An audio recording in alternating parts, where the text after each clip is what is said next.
Sa Tondo, Maynila, pinangunahan ni MMDA Chair Francis Tolentino ang paglulunsad ng cleanup drive na layong linisin ng mga estero. May news to go si Haji Rieta. Haji. Yes, Howie, at alam mo yung tumambad kay Chairman Tolentino ng MMDA ay tambak na mga basura mula sa estero dito nga sa Barangay 160 sa Tondo, Maynila. Ito yung sa paglulunsad ng 3-in-1 cleanup operations ng MMDA. Narito ang ulat. Laging nalulubog sa baha ang malaking bahagi ng Barangay 160 sa Tondo, Maynila tuwing bumuhos ang ulan. Paano ba naman kasi? Parado ng tambak na basura ang mga estero na siya sanang daluyan ng tubig sa lugar. Ang MMDA, inilunsad ngayong araw ang 3-in-1 cleanup drive bilang bahagi ng kampanya ng ahensya na masolusyonan ang problema sa basura.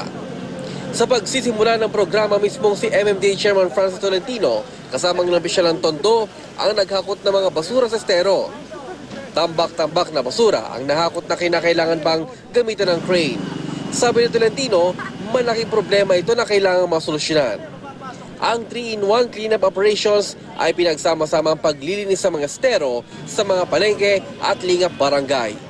Katulong ng MMDA ang lokal na pamahalaan ng Maynila hanggang sa mga barangay officials sa paglilinis sa lugar.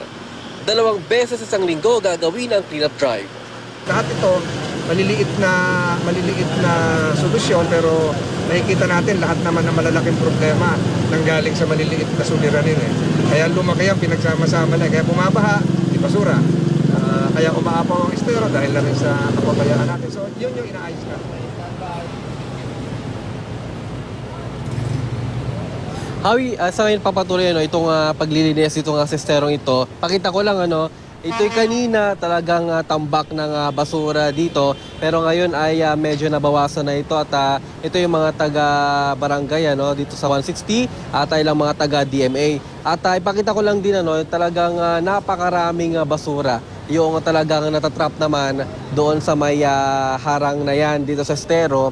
At itong lugar kasi ay mababa ito, talagang madalas binabaha dito lalo na kapag mga tag-ulan at umaapaw yung estero kasi hindi naman dumadalo yung tubig dito gawa nga ng mga basura na naiipon dito. Hawi? Maraming salamat, Haji Rieta.